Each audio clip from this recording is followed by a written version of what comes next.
찾으신 줄 알고 제가 읽겠습니다. 태초부터 있는 생명의 말씀에 관하여는 우리가 들은 바요, 눈으로 본 바요, 자세히 보고 우리의 손으로 만진 바라. 기도하겠습니다. 하나님 아버지 감사합니다. 우리가 믿는 진리의 기본과 진리의 실체 되시는 하나님의 말씀에 관해서 우리가 이 시간 깨닫고 그 말씀에 관해서 말씀의 정체가 누구시며 또 그 안에서 우리가 확신을 다시 발견하고 얻기를 원합니다. 아버지 하나님께서 함께하여 주셔서 정말 우리 이 자리에 앉아 계신 성도들의 마음 가운데 말씀을 향한 깨달음과 확신이 더욱더 깊어지고 그리하여서 하나님께서 약속하신 영생과 또 하나님께서 약속하신 풍성한 삶이 우리의 삶 가운데 실체가 되기를 원합니다.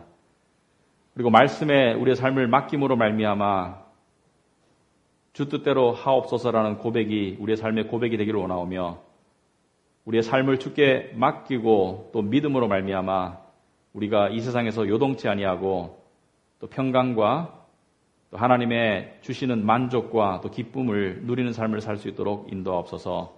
요한일서를 공부하는 첫 시간입니다. 하나님께서 함께 하시길 바라오며 예수님 이름으로 기도합니다. 아멘.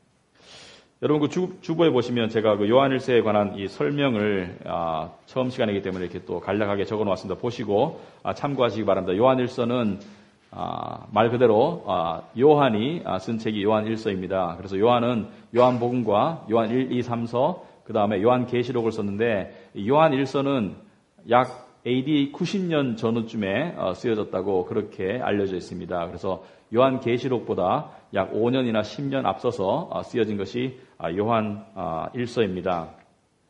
이 요한일서를 통해서 우리가 살펴볼 것이 여러 개 있는데 첫째는 진리가 무엇인가에 대해서 살펴보고자 합니다. 진리는 어떤 것을 진리라고 말하는 것인가. 그리고 이 진리를 통해서만 하나님과 인간이 교제할 수 있다, 소통할 수 있다. 그래서 이 하나님과 인간은 소통할 수 있는 존재라는 것을 우리가 또 깨닫기를 원합니다. 또 더 나아가서 구원은 무엇이며 하나님의 자녀가 되는 것은 무엇이고 또 하나님의 자녀가 된 사람들이 어떻게 살아가는 것을 신앙생활이라고 하는지 우리가 그런 것들을 살펴볼 것인데 이 진리가 기독교 신앙생활에서 차지하는 위치는 상당히 중요합니다. 이 어떤 농장주가 이 고구마 밭을 가지고 있었는데 수확기가 되었어요. 그래서 이 고구마 밭을 수확할 사람을 모집했는데 한 사람이 왔는데 굉장히 열심과 열정이 있었습니다. 그래서 이 밭을 오늘 다 수확할 수 있겠냐고 말하니까 이 사람이 수확을 충분히 해서 열심히 해서 수확하겠다고 말해서 이 사람에게 일을 맡겼습니다. 그래서 하루 종일 이 사람이 땀을 뻘뻘 흘리면서 이 고구마 밭을 수확을 해가지고 저녁에 주인에게 와서 당당한 모습으로 일을 다 마쳤노라고. 그래서 주인이 품삯을 주기 전에 밭에 이제 일을 마쳤는지 확인하러 가보니까 고구마를 캐라고 했더니 고구마는 안 캐고 고구마 줄기만 다 뽑아놓은 것입니다.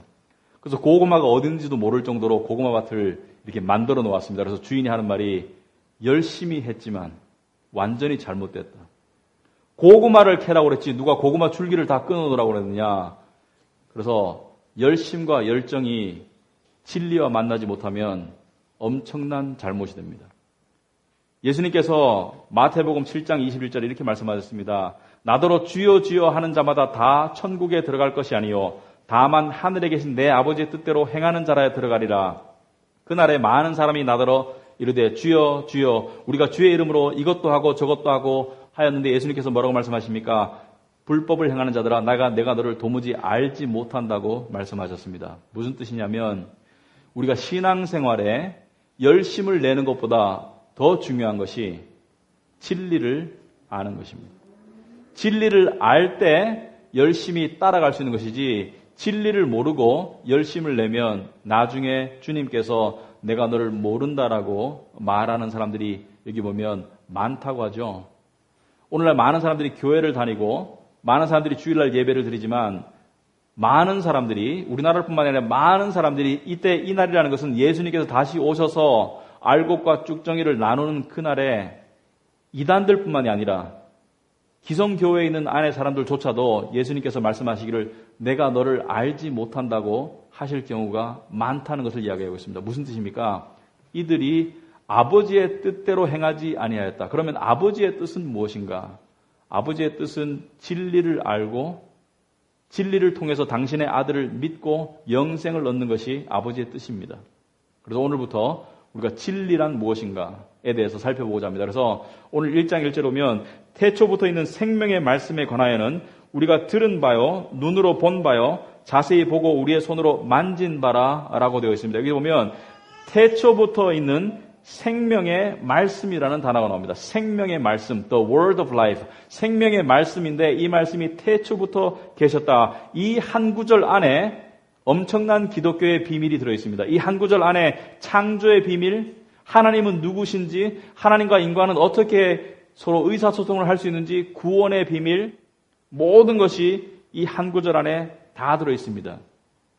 여러분, 우리가 이 하나님에 관해서 우리가 받아들일 수밖에 없는 하나님의 속성이 있습니다. 그죠? 하나님의 속성 중에 우리가 이해할 수 없지만 받아들일 수밖에 없는 속성들이 있습니다. 무엇입니까? 예를 들어서 삼위일체.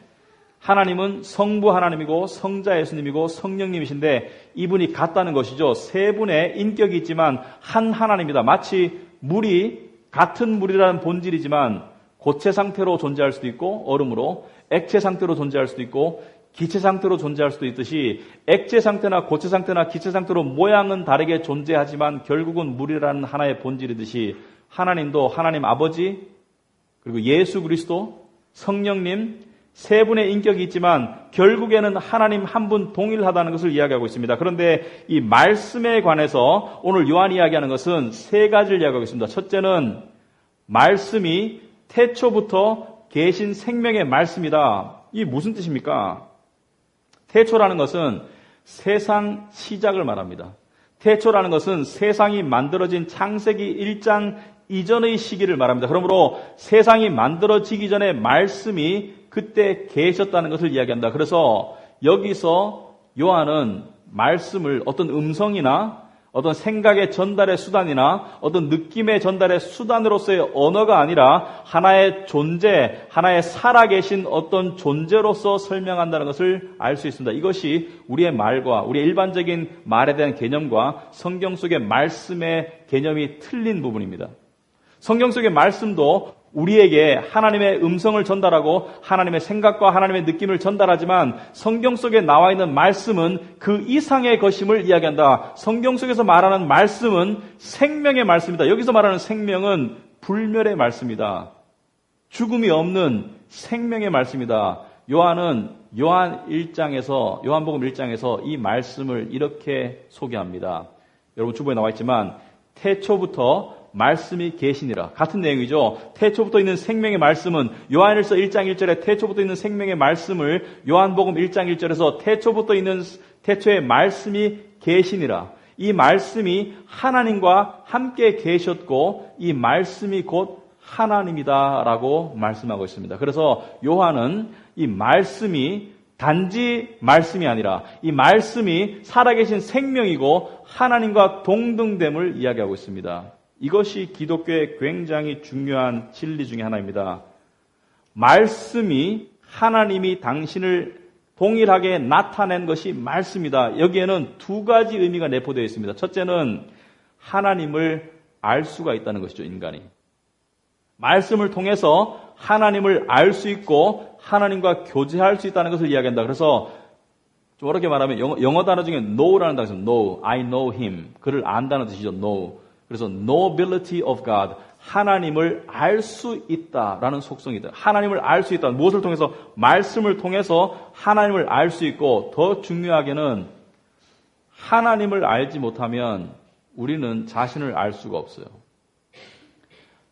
우리를 만드신 창조주께서 내가 누구인지, 내가 어떤 존재인지, 내가 어떤 운명을 가지고 태어났는지, 그리고 앞으로 나에게 있을 일들은 무엇인지를 알려주지 않으면 인간은 인간 스스로를 알 수가 없습니다. 어느 정도까지는 알 수 있어요. 피상적으로. 그러나 인간의 본질은 하나님을 통해서 알 수가 있기 때문에 하나님을 알 수 있다는 것은 더 나아가서 우리가 말씀을 통해서 하나님을 알고 더 나아가서 나 자신을 알 수 있다는 것을 의미합니다.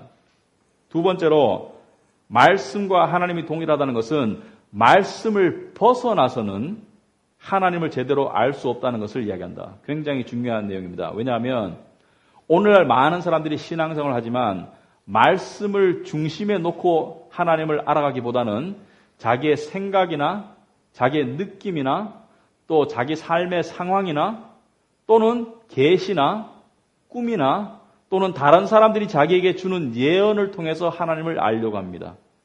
그래서 하나님을 헷갈려하고 혼돈해하고 그리고 나중에는 믿음의 파선을 이룹니다. 믿음이 난파한다는 뜻이죠. 굉장히 위험합니다. 여러분 이 유튜브에 보면 이 조회수가 굉장히 많은 기독교의 설교나 강의들이 있습니다. 제가 보니까 이번 주에 보니까 우연히 보게 됐는데 깜짝 놀랐어요. 일반적인 설교는 조회수가 많지가 않아요. 그런데 조회수가 몇만 클릭, 10만 클릭이 넘어가는 것이 있더라고요. 그래서 제가 그것을 클릭해 보니까 이런 제목이더라고요. 예언학교, 계시를 풀어내는 법, 꿈을 해석하는 법, 이런 내용에 굉장히 조회수가 많은데 제가 잠깐 들어가 봤어요. 무슨 내용인지. 들어가 보니까 하나님이 우리 인간에게 직접적으로 들려주시는 음성을 들으라는 것입니다. 여러분에게 직접적으로 들려주는 음성을 계시나 다른 사람의 예언이나 또는 당신이 꾸는 꿈이나 또는 성령의 음성에 민감하게 귀를 기울이래요. 여러분 성령께서 우리에게 직접 말씀하시는 것이 성령의 사역이 아닙니다. 성령이 주어진 이유는 무엇 때문입니까? 성령께서 예수님께서 뭐라 했습니까? 내가 너에게 한 말들을 생각나게 하고 깨닫게 하리라. 그러므로 성령이 주어진 이유는 성경 말씀을 깨닫는데 선생님 역할을 하라고 주어진 것이지 성령께서 말씀을 벗어나서 우리에게 어떤 음성을 들려주시거나 그런다는 것이 아니죠. 그러므로 이러한 것을 추구하게 되면 어떠한 결과가 생깁니까? 그것을 조종하는 사람들에게 노예가 되고 나중에는 자기의 계시나 환상이나 느낌이나 다른 사람들의 예언에 휘둘려 버리죠. 그래서 신앙생활의 중심을 잡을 수가 없게 되고 나중에 믿음이 파손하게 되어 있습니다. 굉장히 위험한 일들이 우리 주위에 이단들뿐만이 아니라 기성교회 속에서도 많이 일어나고 있습니다. 그래서 성령에 민감한 것은 사실이에요. 그러나 성령에 민감하다는 것은 말씀을 통한 성령의 역사에 민감하다는 것이지 어떤 내 느낌 속에 있는 성령의 느낌을 받으라는 것이 결코 아니죠. 그리고 또 예언이라는 단어가 굉장히 왜곡되어 있습니다. 예언, prophecy. 성경에서 말하는 예언은 개인의 사주팔자나 미래의 일들을 미리 알려주는 것을 예언이라고 한 것이 아닙니다. 그 사람들이 하는 말은, 그 사람들이 주장하는 것은 당신이 누구와 결혼할 건지, 내후년에 어떤 일이 있을 건지를 알려주겠다는 것이에요. 성경에서는 그런 것을 예언이라고 말하지 않았어요. 성경에서 말하는 예언은 하나님께서 역사를 거시적으로 어떻게 움직여 가시는 것인지 창세부터 말세까지의 이야기를 기록한 것을 예언이라고 말합니다. prophecy. 그리고 그 속에서 하나님께서 구원을 어떻게 이루어 가실 것인지를 하나님께서 예수 그리스도를 통해서 보여주고 미리 알려주시는 것을 예언, prophecy라고 말합니다. 그러므로 이 예언이라는 단어를 마치 점쟁이가 점치듯이 당신의 미래에 이러한 일이 일어날 것이다라는 것을 미리 알려주는 것으로 오해하고 그렇게 끼워 맞추려고 한다면 그것은 기독교가 아니라 그것은 무당이 됩니다. 그래서 예언을 해준다고 누군가가 여러분에게 다가오거든 듣지 마세요. 그것은 아주 위험하고 아주 우스꽝스러운 일이 됩니다. 너무나 그런 사람들이 구약에도 많았고 요즘에도 많기 때문에 하나님께서 성경 여러 군데에서 그것을 경계하는 말씀을 하셨어요. 예를 들어 예레미야 29장 8절에 보면 여러분 주보에 나와 있습니다만은 이런 말씀이 있습니다. 만군의 여호와 이스라엘의 하나님께서 이와 같이 말하노라. 너희 중에 있는 선지자들에게와 점장이에게 미혹되지 말며 너희가 꾼 꿈도 고지 듣고 믿지 말라. 내가 그들을 보내지 아니하였어도 그들이 내 이름으로 거짓을 예언함이라. 여호와의 말씀이니라. 여러분 아시겠어요? 여러분이 꾸는 꿈이나 여러분에게 주는 예언이나 여러분에게 주는 계시나 이러한 것들이 여러분에게 올바른 길로 인도하는 데 도움이 안 된다는 것을 이야기하고 있습니다. 그럼 무엇을 중심으로 신앙생활을 하라는 것인가요? 객관적인 말씀을 중심으로 하라는 것이죠. 요한일서 4장 1절에도 똑같은 말을 하고 있습니다. 사랑하는 자들아 영을 다 믿지 말고 오직 영들이 하나님께 속하였나 분별하라. 많은 거짓 선지자가 세상에 나왔습니다. 말세에 많은 거짓 선지자들, 이 거짓 선지자들은 교회 밖에 있나요? 교회 안에 있나요? 교회 안에 있죠. 교회 밖에 있는 선지자는 없습니다. 교회 안에 많은 거짓 선지자들이 나와서 자기가 하나님의 대언자라고 이야기할 것입니다. 그래서 여러분들에게 예언을 주거나 계시를 이야기해 주거나 여러분의 꿈을 해석해 주거나 해서 여러분들이 진리이신 말씀으로부터 벗어나서 그들의 이야기를 듣도록 만드는 것이 거짓 선지자들이 하는 이야기입니다. 그들이 강의도 하고 그들이 집회도 하고 그리고 그들이 심지어 하나님의 말씀을 인용하기도 해요. 왜? 자기들의 주장을 뒷받침하려고. 그러나 말씀이 중심이 아니라 자기의 계시나 꿈이나 환상이나 자기의 예언을 중심에 갖다 놓습니다. 그러므로 굉장히 위험합니다. 여러분, 베드로는, 우리가 아는 사도 베드로는 예수님께서 변화산에서 신령한 모습으로 변화되는 것을 직접 보았어요. 그 신령한 하나님의 계시와 환상을 직접 보았고 하나님께서 이는 내 사랑하는 아들이라 그의 말을 들으라는 하나님의 음성도 들었습니다. 그런데 베드로 후서 1장 17절에 오면 이런 말씀이 있습니다. 이 소리는 우리가 그와 함께 거룩한 산에 있을 때 하늘로부터 난 것을 들은 것이라. 근데 19절에 베드로가 이렇게 말하고 있습니다. 또 우리에게는 더 확실한 예언이 있어 어두운 데를 비추는 등불과 같으니. 여기 예언이라는 것은 prophetic word, 예언의 말씀을 이야기합니다. 바로 성경 말씀을 이야기하는 것입니다. 자기가 비록 하나님의 환상과 계시를 보았지만 그것보다 더 확실한 것이 바로 말씀이라고 이야기하고 있습니다. 그분은 진짜 계시를 보았고 진짜 환상을 보았음에도 불구하고 나는 그것보다 이 예언의 말씀, 이 쓰여진 말씀을 더 의지하고 신앙생활을 해나가겠다는 것을 이야기하고 있습니다. 그러므로 말씀의 우선성, 왜냐하면 말씀이 하나님이시기 때문에 말씀의 충분성을 이야기하고 있습니다. 계시나 환상과 예언이 필요 없다는 것이죠. 그것을 의지하는 것이 필요 없고 말씀 안에 내가 알아야 할 모든 것이 다 들어있음을 이야기하고 있습니다. 어떤 사람들은 이렇게 이야기하더라고요. 나를 향한 하나님의 뜻을 알고 싶다고. 나를 향한 하나님의 뜻을 듣고 싶대요. 그래서 예언을 찾아가고 계시를 쫓고 꿈을 해석해 달라고 하는 사람들이 있더라고요. 여러분, 우리를 향한 하나님의 뜻은 성경 안에 다 들어있어요. 너무나 많이. 우리를 향한 하나님의 뜻은 예수 그리스도를 통해서 구원을 받아라.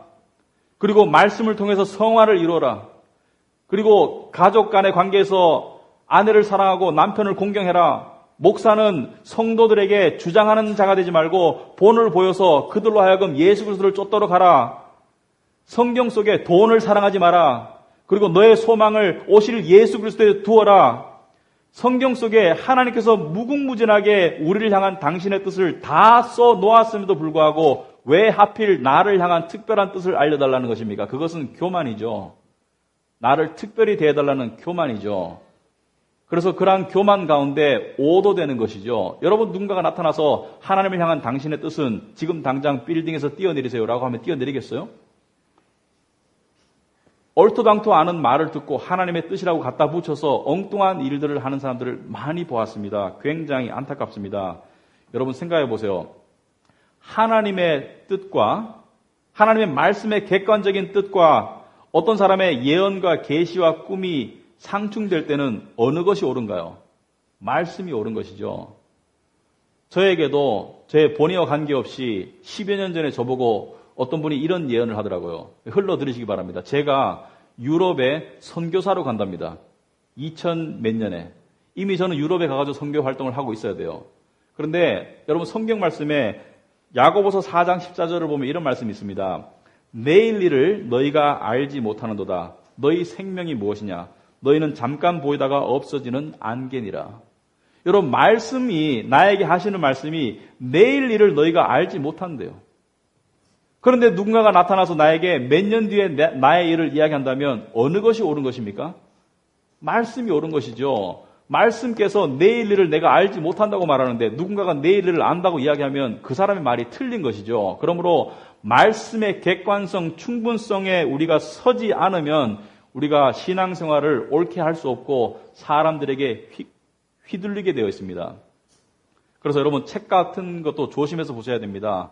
어떤 그 책 속에서 하나님의 어떤 성령의 음성에 민감해서 나를 향한 하나님의 구체적인 뜻을 발견하고 이러한 종류의 간증들이 사실은 대부분 다 위험한 책들입니다.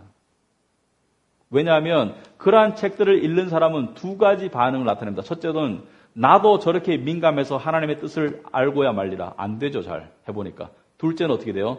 나한테는 그렇게 안 하시는 걸 보니까 하나님은 나를 특별히 안 사랑하시는가 봐 라고 착각하게 됩니다. 근데 하나님이 우리를 특별히 사랑하시는 증거가 무엇입니까? 바로 예수 그리스도죠. 십자가에 나를 위해 돌아가신 예수 그리스도. 그 이상의 증거가 있습니까? 그것보다 더 큰 증거가 있나요? 없습니다. 자, 둘째로 말씀의 정체가 무엇이냐? 말씀이 태초에 계셨느니라. 그리고 말씀이 하나님과 동일하다라는 것은 말씀이 바로 창조주라는 것을 이야기하고 있습니다. 그죠? 여러분 창세기 1장 1절이 뭘로 시작합니까? 태초에 하나님이 천지를 창조하시니라. 그렇다면 하나님이 말씀이라면, 말씀이 하나님과 함께 계셨고 말씀이 하나님이라면 이 말을 이렇게도 말해도 됩니다. 태초에 말씀이 천지를 창조하시니라. 여러분 하나님이 천지를 무엇을 통해서 창조하셨나요? 말씀이죠. 빛이 있으라라고 말씀하시니까 빛이 생겼어요. 그러므로 말씀이 창조의 주체입니다. 아시겠어요? 이 말씀이 창조주라니까요. 태초에 빛이 있으라. 하나님이 어떤 도구를 가지고 어떤 그 동물들을 만드셨나요? 아니죠. 짐승이 있으라라고 말씀하시니까 하나님께서 말씀을 통해서 모든 만물을 창조하신 것입니다. 인간까지도. 그래서 창세기 보면 첫째 날, 둘째 날, 셋째 날 할 것 없이 모든 날에 하나님이 말씀하시되 God said. 뭡니까? 말씀을 통해서 창조하셨다. 우리가 이해하기 힘들어요. 그러나 이것이 기독교의 진리입니다. 말씀이 창조주가 되신다. 그렇다면 말씀이 태초에 창조의 역할을 담당하셨는데 이 창조라는 성경에서 창조주라고 말하는 것과 창작 활동과는 틀립니다. 인간은 창조의 활동을 할 수가 없어요. 왜냐하면 성경에서 말씀하시는 창조는 무에서 유를 만들어내는 것을 창조라고 말합니다. 하나님이 천지를 창조하셨을 때 그때 세상의 상태가 혼돈과 공허함이었어요. 혼돈과 공허함, emptiness and chaos. 공허함이 있었고 혼돈이 있는 이 속에 어떤 재료를 가지고 하나님이 강과 하늘과 바다와 산과 동물과 짐승과 어류와 새를 만든 것이 아니라 무에서 말씀의 창조의 능력으로 유를 만드신 것이 하나님의 창조입니다. 그러므로 인간은 엄밀히 말하면 창조의 능력은 없어요. 인간은 창작을 할 수가 있어요. 재료를 가지고. 이것이 하나님의 창조주의 개념의 올바른 뜻입니다. 그런데 이 창조론, 인간과 모든 만물이 신에 의해서 만들어졌다는 이 창조론은 역사와 시대 속에서 거부당하지 않은 진리였습니다. 19세기까지는. 대부분의 사람들이, 대부분의 나라가 유신론이었고 또 신에 의해서 자신이 만들어졌다고 생각했었는데 이 19세기 중반에 찰스 다윈이 1859년에 진화론을 발표합니다. Evolution Theory, 진화론을 발표하는데 이 진화론이 허무맹랑한 이야기임에도 불구하고 사람들에 의해서 특히 지식층에 의해서 급속도로 받아들여서 지금은 하나의 정설 비슷하게 되어 있습니다. 그래서 오늘날 사람들을 보면 세 가지 종류의 사람들이 있습니다. 첫째는 생명을 하나님이 신이 창조했다고 믿는 창조론을 믿는 사람들, 그리고 생명이 무작위적인 단백질의 합성에 의해서 생겨났다는 진화론을 믿는 사람들, 그리고 마지막으로 불가지론자들, agnostic, 신이 만들었는지 진화론인지 모르겠다는 사람들이죠. 별로 관심 없다는 사람들이죠. 점점 더 창조론보다는 진화론, 애그나스틱, 불가지론을 믿는 사람들이 점점 늘어나고 있습니다. 그런데 진화론을 짧게 제가 설명할게요. 과학 시간 아니지만 진화론은 무기물질에서 어떤 열과 화학 반응에서 유기물질이 태어났다는 것입니다. 만들어졌다는 것이에요. 그러니까 생명체가 없는 무기물질에서 생명체의 근원인 단백질이 만들어졌다는 것입니다. 그런데 단백질을 보면 이 단백질은 염색체가 아주 정교하게 배열이 돼야지 하나의 단백질이 생기는데 이것이 무작위적으로 일단 단백질이 생겼대요. 그래서 이 단백질이 어떤 열을 받아가지고 거기서 아메바라는 아주 근본적인 생명체가 생겼다는 것이죠. 그것이 어류, 식물, 어류, 양서류, 파충류, 그 다음에 포유류, 원숭이, 인간이 되었다는 것이죠. 그래서 이 진화론에 따르면 모든 식물과 동물과 어류와 조류가 다 하나의 조상을 가지고 있다. 왜? 하나의 단세포 아메바에서 나왔다는 것이죠. 물론 진화론 중에 우리가 받아들일 수 있는 부분이 있어요. 어떤 부분이냐? 1000년 전의 사람과 지금 사람 모습이 틀리죠. 사람 가운데.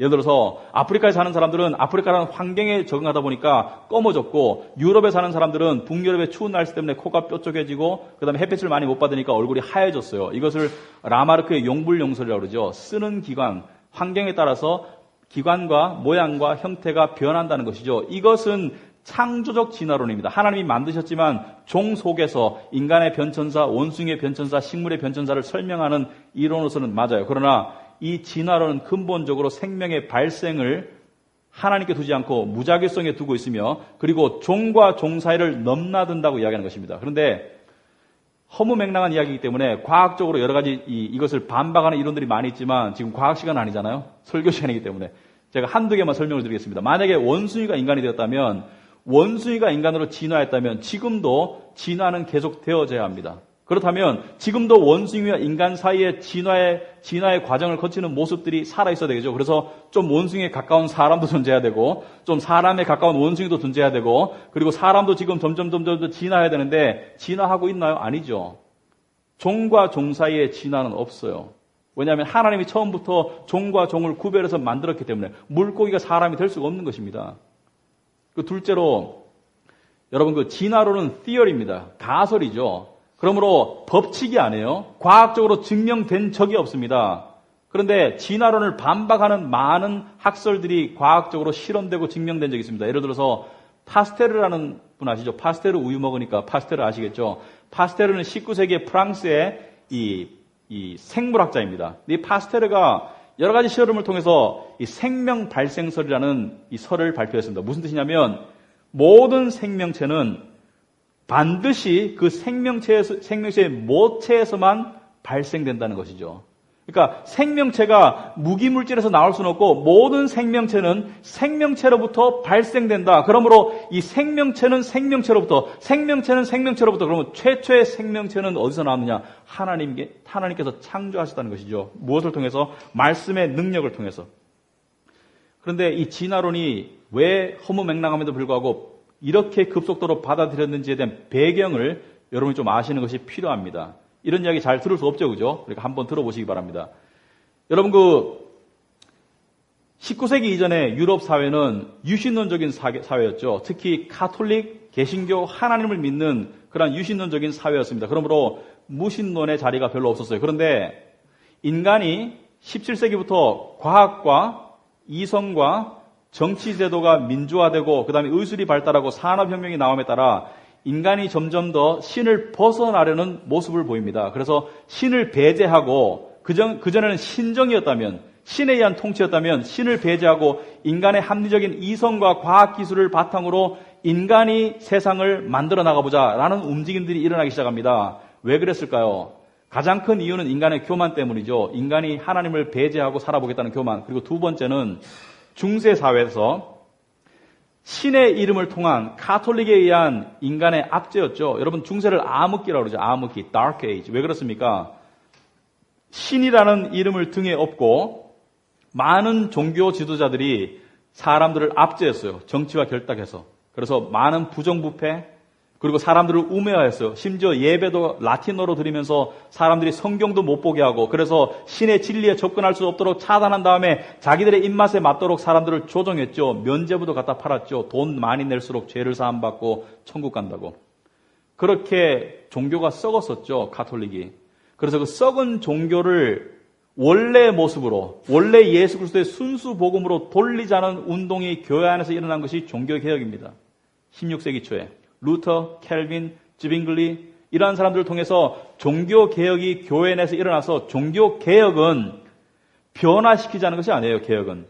여기서 말하는 개혁은 원래의 복음의 순수한 모습으로 돌아가자는 것이죠. 그러므로 인간이 저지른 많은 부패와 오류를 제거하고 정화해서 개혁해서 원래의 순수한 복음으로 돌아가자는 것이 개혁입니다. 그런데 교회 내에서는 종교개혁이 일어났고, 교회 밖에서는 무엇이 일어났나요? 이 신의 이름을 등에 업은, 신을 잘못 대변한 종교 집단의 압제를 벗어나서 르네상스 계몽운동이 일어났죠. 그리고 합리주의, 이성주의, 실존주의가 나오게 됩니다. 다 설명할 수 없지만 이성주의, 디이즘은 뭔가요? 디이즘은 이신론이죠. 신의 위치에 인간의 이성을 갖다 놓고 사회를 만들어 보자는 것이죠. 그래서 신을 괄로 밖으로 뺐어요. 신을 배제시키고 종교를 배제시키고 인간의 이성을 가지고 세상을 유토피아를 만들어 보자라는 움직임이 활발하게 있는데 해결할 수 없는 숙제가 있었죠. 첫째는 이 신을 어떻게 정의할 것인가. 그렇다면 신을 전혀 무시할 수가 없잖아요. 그리고 또 하나는 생명의 발생이 신이라면, 창조주라면 신의 위치가 분명히 있어야 되는데 이것을 해결해 준 것이 무엇입니까? 진화론이죠. 이 진화론은 신을 죽여버린 것이죠. 신을 배제한 것이 아니라 신을 아예 없애버린 것이죠. 그래서 서구 사회의 이 비기독교적인 이 지식층들이, 철학가들이 이 진화론을 허무맹랑함에도 불구하고 쌍수를 들고 받아들여버린 것이죠. 그래서 이 진화론이 나오고 난 다음에 가장 대표적인 철학자 니체가 이렇게 말했죠. 신은 이제 죽었다. 그러므로 진화론이 허무맹랑하지만 이렇게 이렇게 받아들여지는 배경은 그런데 이 진화론이 받아들여지고 난 다음에 인류는 엄청난 소용돌이를 겪습니다. 진화론은 우열의 법칙이 있죠. 우성이 살아남고 열성이 죽어야 된다. 게르만 민족이 이것을 들고 나왔습니다. 나치가. 게르만 민족의 우월성을 이야기하면서 게르만 민족이 다른 민족을 지배해야 되고 그리고 유대인을 학살해버렸죠. 그리고 2차 세계대전을 일으킵니다. 그리고 공산주의가 생겨나죠. 유물론. 신이 없고 물질이 우선이고 이 물질을 가지고 인간이 유토피아를 만들어보자. 유토피아가 됐습니까? 6.25 전쟁이 일어나고 많은 사람들이 공산주의 치하에서 비인격적인 대우를 당하고 죽어갔습니다. 왜? 인간은 부패했기 때문에. 그리고 개인적으로는 낭만주의가 나왔어요. 신이 없으니까 도덕도 없죠. 그러니까 내 마음대로 자유연애 사상, 내 마음대로 죄 짓고 살겠다. 이 낭만주의가 어느 정도 진행되다 보니까 허무주의가 왔고 허무주의가 진행되다 보니까 자살률이 급증합니다. 여러분, 신을 배제한 사회에서는 자살률이 급증할 수밖에 없어요. 왜? 생명 자체가 무작위성으로 생겨났기 때문에 존엄성이 없는 것이죠. 그러므로 내가 실존주의로 갈 수밖에 없습니다. 실존주의는 무엇입니까? 내가 존재해서 얻는 행복감이 내가 존재해서 발생되는 고통보다 적으면 왜 사나? 차라리 죽는 게 낫지. 이렇게 되는 것이 실존주의입니다. 그래서 지금 세상은 이러한 창조주이신 하나님을 거부하기 때문에 하나님을 벗어났기 때문에 인간이 인간성을 상실하게 된 것이죠. 그래서 진화론을 신봉하게 되면 사랑도 의미가 없어요. 정의가 무슨 의미가 있습니까? 절대 선이 없는 것이죠. 모든 것이 인간이 만들어낸 것인데 그러므로 절대성을 부여할 수가 없죠. 왜? 나는 다르게 생각할 거야. 라고 해도 무방한 것이죠. 왜? 절대적인 존재가 절대적인 진리를 부여하지 않았기 때문에. 그러나 우리 인생을 보면 절대 정의가 존재합니다. 절대 선이 존재하고 절대 도덕이 존재하고 인간의 절대 의미가 존재하는 것입니다. 그러므로 신의 존재를 부인할 수가 없다. 마지막으로 말씀은 하나님이시면서 창조주이면서 또 누구신가?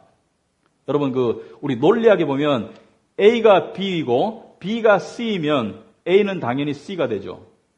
그렇다면 말씀이 하나님이시고 하나님과 예수님이 삼위일체로 동일하시다면 말씀은 곧 예수 그리스도가 되는 것이죠.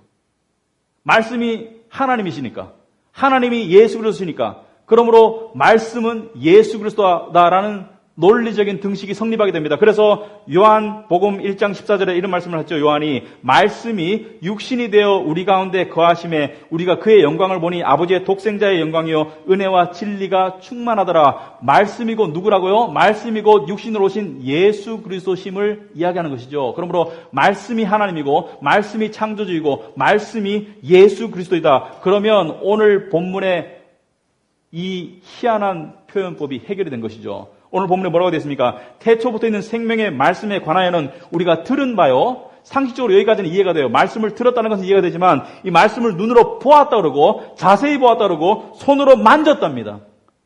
여러분, 언어를 들을 수는 있지만 볼 수는 없고 만질 수는 더더욱 없는데 여기에 요한이 말씀을 보았고 말씀을 자세히 보고 손으로 만졌다는 것은 누구를 말합니까? 이것은 생명 대신 살아있는 말씀으로 오신 예수 그리스도를 이야기하는 것이죠. Jesus Christ, the living word. 예수 그리스도, 살아계신 말씀을 이야기하는 것이죠. 육신의 모습으로 오신 말씀. 여러분 생각해 보세요. 여러분이 예수 그리스도를 믿는다는 것, 예수 그리스도를 구주로 받아들인다는 것, 예수 그리스도와 동행한다는 것은 구체적으로 말하면 말씀을 깨닫는 거고, 말씀을 받아들이는 거고, 말씀과 함께 매일매일을 살아간다는 것을 의미하는 것이죠. 그렇다면 왜 말씀이, 이 창조주이신 말씀이 육신의 모습으로 이 땅에 왜 오셨는가? 왜 오셨겠어요?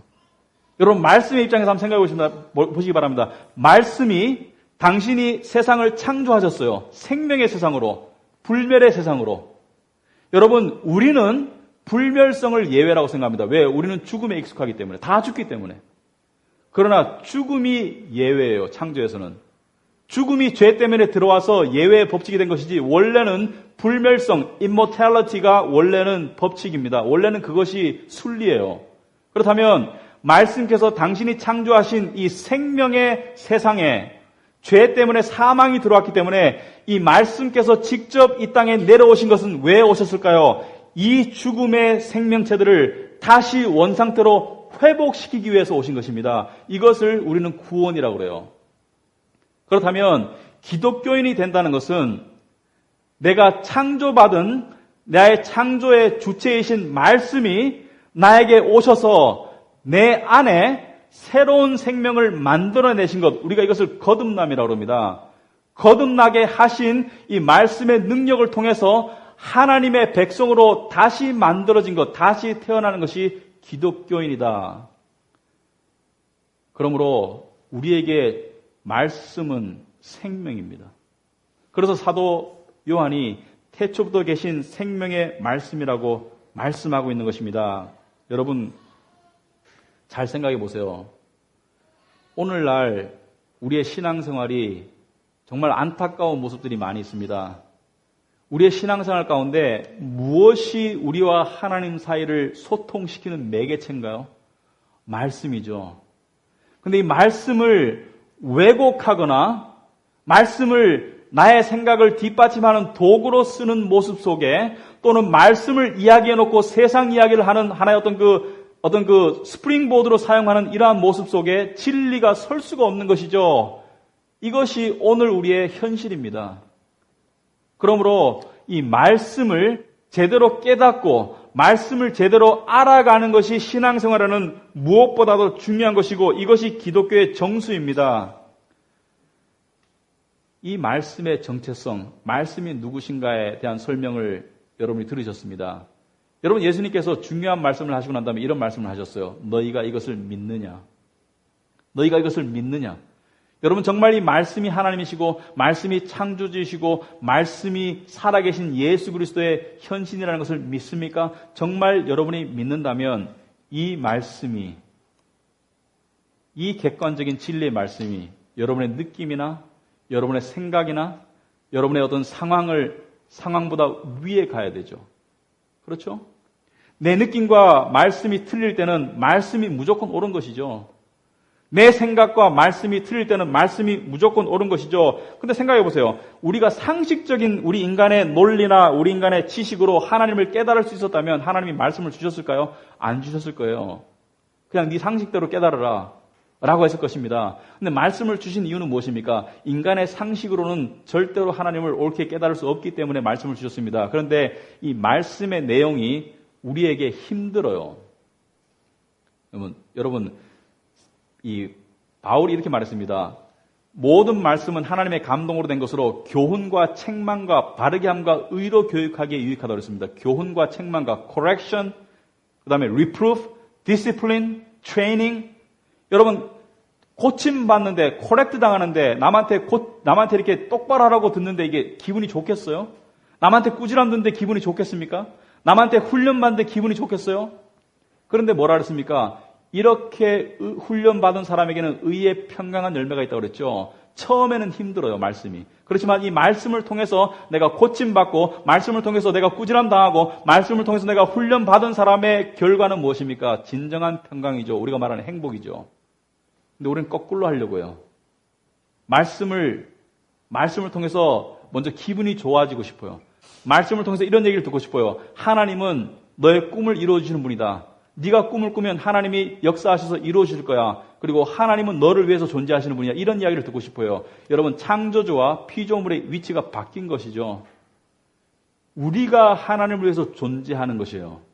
우리가 하나님을 위해서 지음을 받았고 하나님 우리를 사랑하시지만 근본적으로 창조주와 피조물의 관계는 우리가 하나님의 영광을 위해 지음받은 것이지 하나님이 우리를 위해 존재하시는 것이 아니에요. 근데 많은 메시지들이 마치 하나님이 우리를 위해서 존재하시는 것처럼 이야기하고 있습니다. 이것이 우리 기독교의 가장 문제죠. 휴머니즘, 인본주의죠. 이것은 기독교가 아니에요. 이것은 거짓 가르침입니다. 이 가르침 속에는 인간이 하나님의 위치를 대신해버리죠. 그러므로 진정한 구원이 있을 수가 없는 것입니다. 이런 분들이 있습니다. 기독교의 참된 진리를 이야기해 주는데 이렇게 말씀하시는 분들이 있어요. 저는 그렇게 생각 안 하는데요. 제 느낌과 제 생각으로는 받아들일 수가 없어요. 저는 제 느낌과 제 생각대로 살아갈게요. 이렇게 말씀하시는 분들이 있습니다. 참 안타깝죠. 자유입니다. 그러나 그 선택의 결과도 자신의 몫입니다. 제가 처음에 크리스찬이 되었을 때 상당히 기뻤어요. 그런데 기독교의 진리를 제가 알고 싶어서 미국으로 유학을 갔었습니다. 나이 40 다 돼가지고. 5년 동안 죽도록 공부했는데 엄청나게 기분 나쁘더라고요. 엄청나게 기분 나쁘고 이 말이 제일 기분 나쁘더라고요. 하나님을 제대로 알기 전에는 네가 얼마나 더러운 인간인지 모른다. 이런 말을 들었어요. 얼마나 기분 나쁜지 몰라요. 내 죄가 얼마나 더러운지 모른다고 이야기하더라고요. 근데 지금 그게 너무나 감사해요. 그 실체를 깨달았기 때문에 하나님이 옳다고 하나님이 빛으로 나의 어둠을 비추고 나를 바꾼다는 것을 깨달았습니다. 그리고 그 바꿔가는 가운데 하나님께서 나에게 평강과 만족과 삶의 의미를 새롭게 부여하신다는 것을 제가 깨닫게 되더라. 말씀을 맺겠습니다. 여러분, 이런 고백을 할 수 있는 사람이 진짜 크리스찬입니다. 나는 진리가 아니다. 나는 객관이 아니다. 하나님의 말씀이 진리이고 하나님의 말씀이 객관이기 때문에 나의 느낌과 나의 생각과 나의 판단과 나의 상황은 하나님의 말씀에 종속되는 것이죠. 여러분이 여러분의 느낌과 생각과 판단을 하나님의 말씀에 종속하면 느낌과 생각과 판단도 하나님의 말씀을 따라가게 되었습니다. 그러므로 이 느낌과 생각과 판단 가운데 여러분이 평강을 더 누릴 수밖에 없어요. 진정한 행복은 좁은 문으로 들어가야 돼요. 좁은 문은 처음에는 힘들기 때문에 찾는 자가 적지만 그 안에 들어가면 진리의 길이기 때문에 결국에는 그 안에 문이 길이 넓어집니다. 편해지고. 그러나 넓은 문은 처음에는 찾는 사람이 많아요. 왜? 많은 사람들이 찾고 기분 좋고 편하기 때문에 귀에 간지러운 이야기를 들려주기 때문에. 그러나 들어갈수록 길이 어떻다고 협착해지죠. 필경에는 사망으로 이르는 길이라고. 어느 길을 택하겠습니까? 말씀의 길을 택하겠습니까? 아니면 여러분이 원하는 길을 택하겠습니까? 말씀의 길을 택해야 됩니다. 두 가지 말씀으로 오늘 말씀을 맺겠습니다. 성경에 두 가지 대조적인 말씀이 있습니다. 예레미야 17장 9절에 이런 말씀이 있습니다. 만물보다 거짓되고 심히 부패한 것은 마음이라. 누가 능히 이를 알리오마는. 여러분이 여러분의 마음의 생각과 여러분의 마음의 뜻과 마음의 느낌으로 신앙생활하면 속게 되어 있어요. 왜? 만물보다 거짓된 것이, 모든 것보다 더 거짓되고 속이는 것이 뭐라고요? 마음이라고. 자기 부인이 필요한 것이죠. 나는 아니야. 나는 객관이 아니야. 나는 나를 설명할 수 없어. 그런데 또 대조적으로 요한복음 17장 17절에 이렇게 말씀하고 있습니다. 그들을 진리로 거룩하게 하옵소서. 아버지의 말씀은 진리니이다.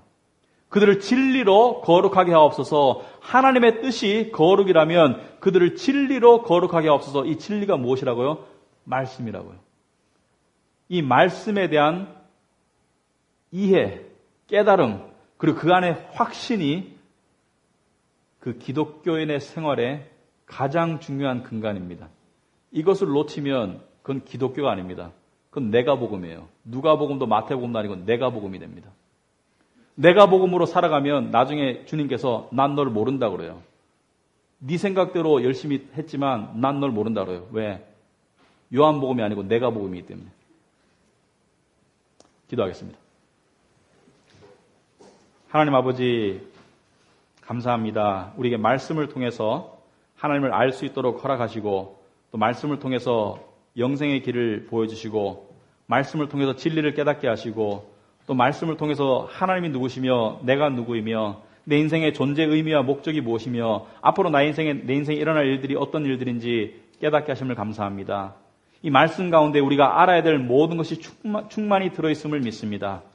아버지 하나님, 내 느낌과 내 생각과 내 고집과 내 판단과 내 상황이 말씀과 어긋날 때 겸손히 자신을 부인하고 말씀을 붙잡을 수 있도록 인도하옵소서. 예수님 이름으로 기도합나이다. 아멘.